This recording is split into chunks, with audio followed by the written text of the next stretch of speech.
I would say being the CEO is probably the loneliest.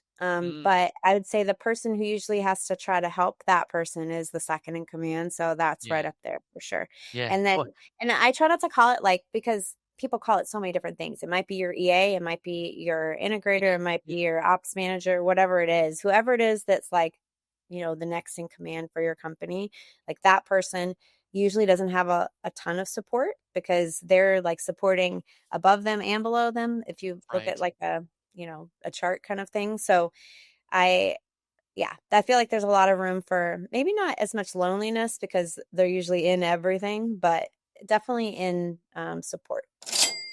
Hey everyone, this is David Richter again on the Profit First REI podcast. Have Shannon O'Neill on today, which I bump into her like 6 or 7 times a year, I think, at all these different events that we go to. Shannon, thanks for being on the podcast today. Yeah, thanks for having me, David. It's Yeah, always well, good to see you. it's great to see you too. And like now I get to meet you outside of the event. So now we get to actually have a real conversation, dig into what you do, which you are also in the fractional world. Just like I run a fractional CFO company, you are a fractional COO, correct? So a chief operating officer for people. Yes. Yeah. We like go into companies and actually I work with a lot of your fractional CFOs and we go in and we look at all the operations, basically like how they're running like systems and processes and all the people. And then we each help them make it more efficient or scale whatever they're trying to accomplish. So has that been your path like in your professional career? Like did you always lean towards the operations and you like that better and that's where you've just obviously gravitated towards? So I would say I would say I've been like in project management and like an integrator, like when you hear people talk about like the visionary and the integrator. So like Yep. I've been the integrator, I'm pretty sure since I was like 11. Like Nice. my sister like is like 12 years older than me and she used to help run weddings and I would go and like be like, "Oh, we should do it this way and maybe if it would be like this," like when I was as young as 11. So I've always been like kind of like one step behind the scenes, like trying to make everything work. I didn't know what it was called until way into my adulthood, but Yeah. I've done a little bit of everything from training to I actually used to do accounting and I was a Nice. controller for a while. So I speak CFO too. But, That's and awesome. then, yeah, So and then I kind of just like ended I up was putting it to real estate. So. I was gonna say, what brought you to the real estate world? Like, was there something that drew you into it, or was it just you found someone, or like, what drew you to the real estate side of things? So I grew up with parents that had rentals. Okay, And I very actually cool. swore I would never be in real estate when I was a kid Okay, because I saw like famous last how words. difficult, yeah, right. That it was difficult to turn like all the different properties when the tenants would be out. Like my bonus mom's like rental contract was like 20 pages long. It was crazy. And so I like would go and help her like clean up the apartments in between and stuff like that. And I was like, this is a lot of work. And but then I actually got into it a really strange way. Like at one of the mastermind meetings that I see you at, like I actually owned an event company, and one of my friends was helping put on one of the masterminds and was like, "Hey, how do you do this?" And so I went and helped and kind of fell in love with it in the room and met another investor there, and he asked me to come like run his company. So I did that. Okay, very cool. And then you were with him for a while, correct? Yeah, like 5 years, and we started Yeah, all different kinds of companies, and, we had a property management company, and we also had a team of agents that did, real estate, like, kind of like a hybrid, so, like, they yeah, could offer, either listing or, investment options or as is options, like, depending on the property, and yeah. then we also started a construction company during that time, and we also bought like commercial buildings and built out co-working spaces. So I learned a ton of different things. And then, but I had no work-life balance. I was like working Okay. all the time. I was Yeah, working like 12-hour to 16-hour days every day, um, running, like helping run all those companies. yeah. Um, so yeah, so this gives me some balance. That's why I ended up switching. Like they are still running and I love that I helped build all of that, and now I get to help Yeah. other people. Yeah, that's awesome. And you saw so many different things in the real estate space, it seems like, because going a mile a minute and creating all those different companies. So what you've seen, I'm just gonna like list off things: flipping, rentals, wholesale, construction, property management, project management. You've obviously seen beginning to end processes too. So marketing, sales, the dispo, the acquiring, all that. That because this was a pretty sizable team too, right? You had multiple Yes. people working with you at Oh yeah. I don't know. Yeah. Okay. Well, when I started, there were 2 people, and we built it up to like 25 people in one side. And then we had lots of virtual assistants Yeah. for the different backgrounds. We did all different kinds of creative finance. So we had like Mm, pretty much any okay. exit option you could do. And then COVID happened during that time. So we had all these construction workers that originally were just like our subcontractors. So we ended up Yeah. building like a construction team and having our own construction company eventually. So yeah, I got to see a little bit of everything. And I also like I'm very like hands-on. So like Yeah. I would learn a position and then I would hire someone to fill it. And then I'd learn a Okay. position and then hire someone to fill it. So I've done every job from like texting and cold calling all the way up to, running the company. Yeah. So that's giving you, like you said, lots of hands on. You got your hands dirty in each seat, it sounds like, and Mm. able to now understand all the seats that people sit in the real estate space going into that company. That's awesome. It's funny because that kind of mirrors my journey. I was in a real estate company where we were doing lots of deals at the beginning, and I sat in a lot of those seats. So that gave me a really good perspective. And that's why I think I speak to a lot of real estate investors and able to, and it sounds like you've gone on that same journey and you have sat in each seat. You've run the company, but you've also, like you said, cold calling and texting, like on the Yeah. very front lines, just getting a deal in the door, which I believe just gives you such an edge as a COO. Oh, Because yeah. I believe now you understand what those roles are. And like, if someone is BSing you or if someone is like truly a good fit for a seat. So I guess Yes. tell me about that. How has that helped you on that journey now that you're working with other real estate companies and more on a fractional or part-time basis? Has that transferred over and like you've seen that and you've been able to help a lot more dig into these companies? Oh yeah, 100%. Like because I know how long it should take to make a phone call. I know like what talk Mm. time looks like. I Yeah. actually like during that whole process I trained sales teams so like I can help somebody that's training a sales team do it more efficiently. It's actually for me, I think the biggest benefit is being able to like take a step back because I'm not actually part of their day to day. Like even though I'm Hmm. coming in and like maybe like inserting myself in their day to day for a while. But because I'm not part of like, employee politics and maybe possible drama, I'm not part of like any kind of like power dynamic. Like I'm Yeah. just like third party. So I can come in and be like, hey guys, here's the truth of what I see is happening. And so it makes it a lot easier that I've done it myself too. So they can see, and I still do flips. So I'm still seeing like Mm. what's going on in the Sure. markets and I have an advantage because I have clients like all across the country. So I can be like, okay, well, this is what might be coming because this is what's happening Yeah. over in California. This is what's happening in New York. Like, this is what's happening in Minnesota. So then you can like put all those pieces together. Yeah.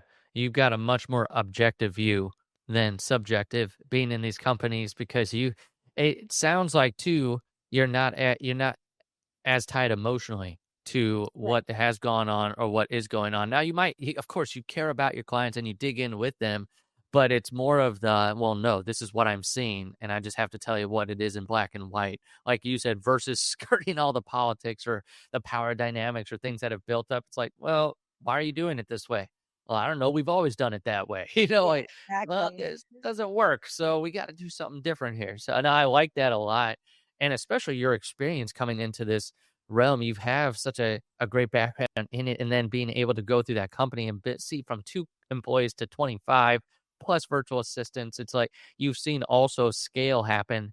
And so you're really helping people. Where would you say that you help? Do you help people that are at the 2 employee, like they only have a couple people, or do you like working with the people that have 25 and you're helping them get to the next level? Like, do you have a sweet spot of working with people?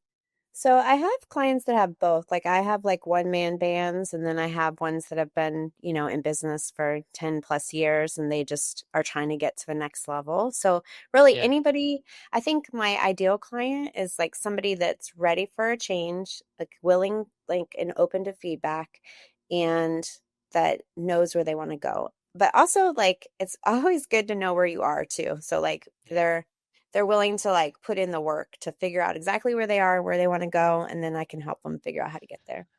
Awesome. What about someone? So, but this would not work, right, for someone who's just new in the space. So they need to be doing deals, right? And they need to have some sort of operation up and running. Yeah. So we do like we have another side of our company that hires like acquisition reps and like gets people Okay. started like whenever Yeah. they're trying to move from like a one person to up. Um, Yeah. and so that side is probably better for someone that's a little bit newer that's done a couple deals. Yeah, the operations, like fractional operations side. Now, I do have, I have had and do have a client that like wants to hire an ops person to like help them run their company that they've started, and so that person is okay too. But normally, like you aren't really ready for like an operations manager or definitely not a COO when you're just starting out. Like you probably have undervalued the need of like an admin or someone Yeah. an EA. So sometimes, like when I have like consultations with people, we kind of do like an audit to begin with Yeah. to see if they even need my services, or we have a team full of people. So like if they don't fit with me, they might fit with someone else on my team Yeah. that maybe can help them get to the next level for them. Yeah. And I love that setup, obviously. I mean, I have a fractional CFO team, so it's like if Yeah. one doesn't fit, you've got someone else there to be able to help. So of course, I love that model. And I love also when we work with people in that model because it is like, okay, if this doesn't work out, I don't have to spend the time to go out and find a new person, do that whole hiring process and go out there. It's like, okay, put another person from the bench on the team now, or let me go. It sounds like you have the talent acquisition side too, where hey, let me go find this person for you, which is a huge burden off of, especially even you said someone who's a solopreneur who's out there and might need that first hire. It sounds like you can help them either Yeah. way. Yeah, we have acquisitionsreps.com. And like the reason we ended up starting that was because so many of our clients needed Yeah. help with the hiring side. So we Yeah. had partnered with some great like hiring partners. And then we're just like, okay, we got to build this out because this is like a big piece of what people are looking for and what Yeah. they need. And so Matt focuses on that. Yeah. Matt's your CEO. Is he the Yeah, CEO of the Matt company? Brock. Yeah, Yeah. he's the one Awesome. who started Let's Grow COO, and he has acquisitionreps.com. And he like called me one day and was like, "Hey, I have too many COO clients. Do you know anybody that would like to help run this?" And I was like, "Wait, that'd be me." So That's awesome. So I'm his COO too. you're his COO. Okay, I have to ask, and this you can decline to answer, but what drove you to that? Was it Matt? Did you like him? Did you like the concept? Like, because it's you're in the COO integrator visionary world. It's like the core values and everything. Like, what Yeah. drove you and what's keeping you there too? So Matt and I definitely have similar core values, and we also work really well together. So he is like half visionary, half integrator. Like he is Okay. kind of like Yeah. like that doesn't happen a lot, but he definitely has more of a visionary tendency. And so then I kind of balance that part out. And like when we work with a client, we just kind of go back and forth. So it's really fun. We had done some coaching for another company together, like when we were both integrators for other people. We had been in a coaching program and ended up coaching for them. And so that's how we kind of knew each other from the past. So, and then Awesome. what appeals to me about the fractional part is just that like I love helping other people like succeed. And so with this I get to do it with multiple people at the same time. And honestly, I think really most operations managers and most COOs are really fractional because they're usually wearing like 5 or 6 different hats, Right. you know? Yeah. Yeah. Like even when I was helping run all 5 of those companies, like I was a fractional COO because only a Yeah. fraction of my time got spent on actual operations management or even, like helping the visionary go to the next level because I was so busy running the companies on in different departments. Like I put a marketing hat on, I put, a sales hat on, I put whatever kind of hat on. And so I really feel like that a fractional COO and a fractional CFO can really Yeah. make a big impact because they're focused just on that one thing and Yeah. they're not distracted by other things or trying to do the crazy multitask thing.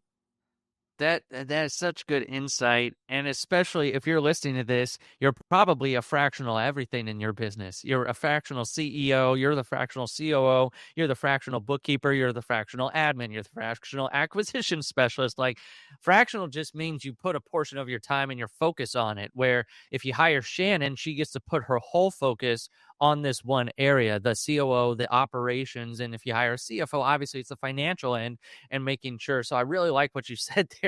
Obviously, like we're in the same ballpark here. So I'm like, we get to focus on that one thing while if you're out there like a chicken with your head cut off, you're doing a fractional job on like 17 different jobs. And Yeah. that's where we want to give you that focus. That's where Shannon helps, especially on the operations side, because on the operations, like you're helping to either fill those seats or you're helping to be like, okay, here's what your next steps are on the operations of the business, which I really like what you're doing and how you're able to did you have something you wanted to add in there?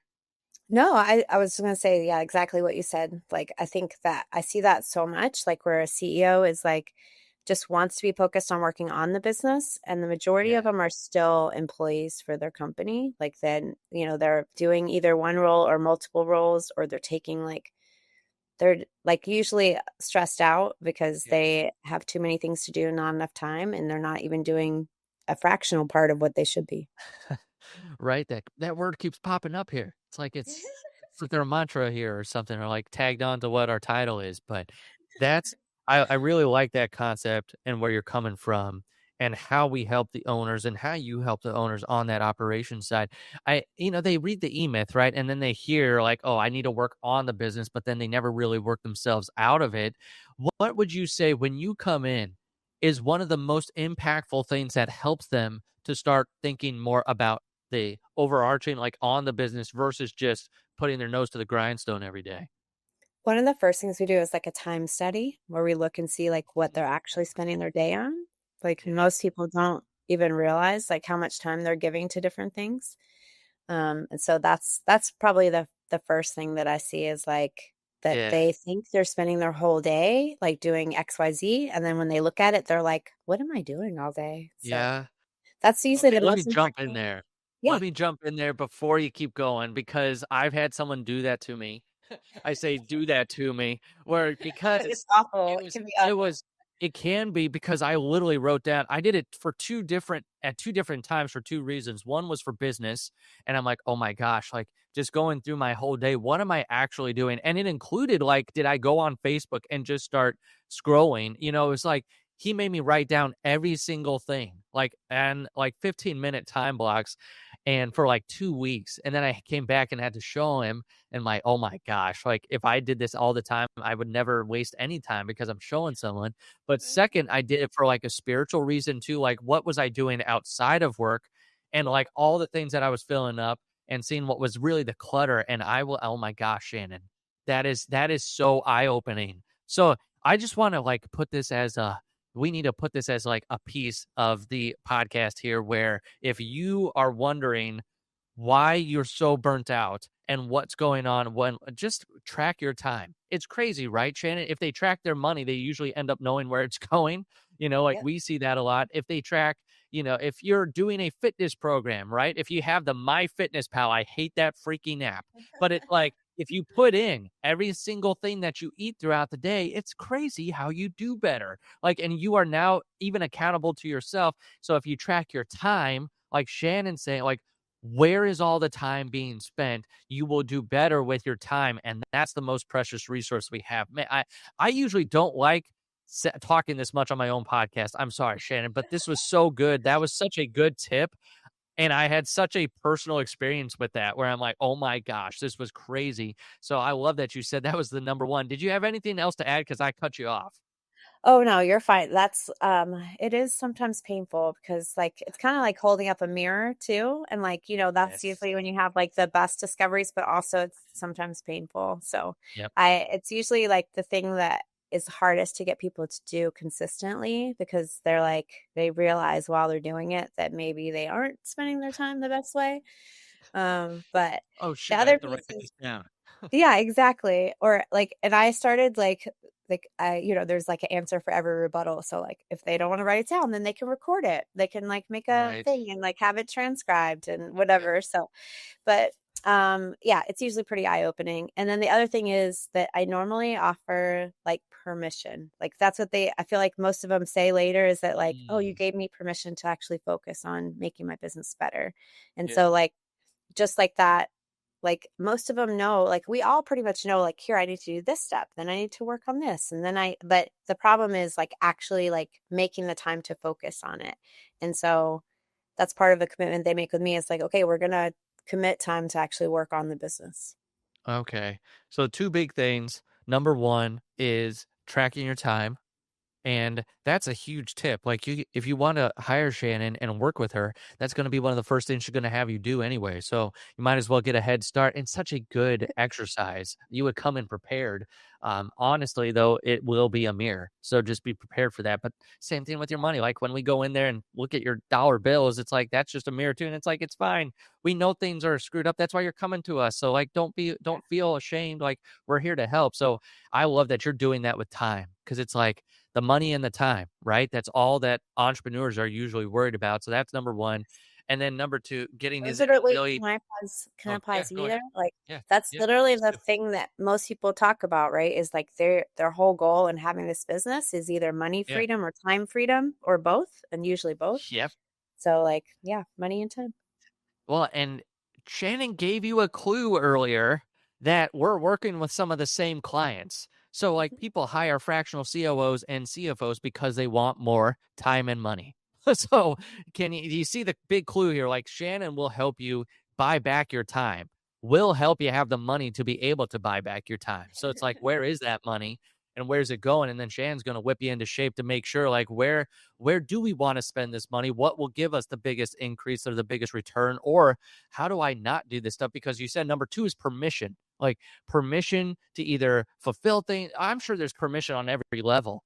Permission to work on the business, yes, but then permission to should I hire this person? Like, well, what are the Yeah. numbers saying? Like, who should we hire and how should we hire them? And like, what are we looking for? And is there that personality or disc, or is there, like predictive index or culture index, like going through all the things to make sure you're putting the right butt in the right seat. So I love that. Number one, track your time. That's something you could do on your own from this podcast. And you could just say, what the heck am I spending all my time on? Number two, I just did it on my notes app. So Shannon said you record it, you do anything. I literally just had my notes app up the entire day and would just put like a one liner of what I just did in a 15-minute time block. So that was number one. Number two is permission. Like that's what really makes a difference too. I see that too on the financial side, like Yeah. for the permission for money and being able to think a different way and being able to work on it. So I love those two. Those were two great tips. One very, very tangible of like they could start. And then the second one is like, if you need someone like Shannon, how do they get a hold of you? Because like I know we have still a few more minutes, but like what's a good if they're like, I need this in my life, what's the website? Yeah, they can go to letsgrowcoo.com. But even if they don't hire me, like just have, I'm sure you have somebody in your company that is like second in command. So like try to invest a little more time or effort into working with Yeah. that person too, because they can help you too. Do you ever train people that are in the COO spot? And like, is that something that could potentially come in and hire you for is to help someone that's like in a COO position? Yeah, we actually have like a second in command, like a class that we like. I wouldn't even call it a class. I would say they probably call it like therapy, but it's Yeah. more like we work everything from like how to write a process to how to manage conflict resolution to how to have confidence in what you're doing, how to manage other employees. We talk a little bit about like leadership skills and then a lot about what it's like to work for a personality of a visionary. Awesome. That sounds incredibly valuable because I think as lonely as entrepreneurship is, Shannon, would you say that being the COO to a visionary is sometimes a very lonely road and sometimes a misunderstood road as well too? Yeah, I would say being the CEO is probably the loneliest. Mm, But I would say the person who usually has to try to help that person is the second in command. So that's right yeah, up there for sure. yeah. And then, Well, and I try not to call it like, because people call it so many different things. It might be your EA, it might be your integrator, it might be your ops manager, whatever it is, whoever it is that's like, the next in command for your company, like that person usually doesn't have a ton of support because they're like supporting above them and below them. If you look at right. like a chart kind of thing. So I, yeah, I feel like there's a lot of room for maybe not as much loneliness because they're usually in everything, but definitely in support. In the support aspect, because I love what you just said there. They're shouldering what's above them, like the CEO and their vision, and sometimes the emotional outbursts or the Yeah. capacity or like the lack of talking or communication because they've shut down. It's like we're Mhm. humans, right? And Yeah. especially if it's the visionary and they have that tendency to wear the emotions on their sleeve more, it's like you're bearing that burden, but then you're also making sure that you're kind of the shield between that, the CEO and then the rest of the people. And so then you're bearing that burden, and then you're helping them with their issues as well and grow them and invest. So I like what you said. It's more about the support than necessarily the aloneness. So I really like how you said that. So I also, if you're wondering, go to Let's Grow COO. I'm going to put that up here again. Let'sGrowCOO.com. If you're looking to hire Shannon or get someone like this in your life, and even if you're just like, can they at least reach out to you to see if it would be a good fit? Would that be a good first step too? Because if they're not sure, like I'm not sure if I need, when do I need this? Because they've heard different things on here. I'm sure you've got some type of call process, correct? Yes. Yeah, we have like we also, like I said before too, can do like an audit and kind of An see if audit, you yeah. even need our services or if there's a better solution for you too. Like we're really solution focused. So like if we're not the best solution, I'm not gonna be like, come be my client. Like I Right. really want Yeah. people that I'm gonna be able to impact and then or that someone on my team can work with and help make a big impact. So Oh yeah, there's some people that have got on those calls and like, oh, I'm not sure if I want to move forward. I'm like, I'm not sure. I'm calling you back. Like, I'm not sure this is a great fit for either of us. So, yeah. and it does go both ways. So, I mean, Shannon is going to protect her time and work with the best and want to make sure that and that's all that process is. Like, hey, are you ready? If you are ready, we can talk about that. But if you're not, Shannon's also going to take care of you and make sure you get to the best place or what is your next step because it's very similar here. So that's where I love that process. It seems like you really care about that person on the other end. What's the solution for you? If we're not it, I'll get you to the right one. If we are it, here's our options. And here's what I would suggest that just depending on where you are on your journey, because every entrepreneur is at the different stages and the different growth phases. And if whether you have 25 people, Shannon can help you. If you have 2 people, Shannon can help you as well, too. So this is where Shannon comes into play. Let me put that up one more time. Let's grow COO.com. So make sure to reach out there. Shannon, any You can last also email minute me advice? at Okay. Shannon at letgrowcoo.com. Wow, she gave her email out here. I don't have that one ready to go, but Shannon Sorry.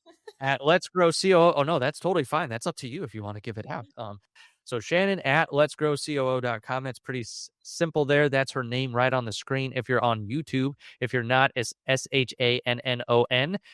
Just because it's the typical spelling, but it's 2025 You when never we're know. recording. You Exactly. never know. So Shannon at Let's Grow COO, if you want to reach her directly and have that conversation, because sometimes I like that process versus just like going through a funnel or going through the calendar link or whatnot. If you want to reach out to Shannon directly, which is great. Shannon, any last minute advice here before we shut it down? No, I think right after we focus on the time study, we always go into money and making sure that you're, tracking it. So I think those are Yeah. the things like pay attention to your time and your money. See Awesome. where you're at. Well, I 100% agree with that. So, to end it, I'll say if you need help on the money side, that's where you can go to simplecfo.com. I think I even have my own banner. Look at that, simplecfo.com. Fancy here. So, if you go to simplecfo.com, we help on the money side. So, I do love this. If you need both of these, this is where you buy back your time. But if you don't know where your money is or where it's going, that's where we can help you at simplecfo.com. And then Shannon's going to help you get your time back, but then also get sanity. I would say sanity is probably a big word that Shannon deals with a lot, whether Yeah. it's internally or talking with people, but she helps you get that sanity back. And one of the biggest things too, like that's helped a lot of our clients is like working with the profit first model and like actually being able to pay themselves. Like a lot of them Yeah. haven't paid themselves in years and like getting that, like they're also getting back their money. So they're getting back money and time. Right? I love that. And especially since we teach the profit, I mean, it's literally the Profit First REI podcast. So this is where you need that type of system. Go to simplecfo.com because then we'll work in tandem with Shannon and make sure you know where your money's going so she can point you in the right direction and really be able to capitalize. And like she said, the second thing that she helps with is that permission. Sometimes you just need someone there to be a support for you, the owner, and be able to get the permission like, yes, you're on the right track. Or, hey, have you thought about this? Or there's another way of looking at this. So that's where Shannon comes into play. Shannon, thanks so much for being on. And Thanks then for having I me. I also want to say here, right at the end, the time tracking. Time tracking, that was such a huge golden nugget. So also, if you're wondering what you could take from this podcast, track your time. You'll be surprised. If you need someone to force you to do it, reach out to Shannon. So there you go. Let's grow COO.com or simplecfo.com, depending on what you need. Shannon, thanks for being on. Thanks, David. Thanks for having me. That's it for today's show. Be sure to subscribe, review, and share this episode. If you're serious about financial systems and keeping more of your profit, visit simplecfo.com to take your free discovery call today.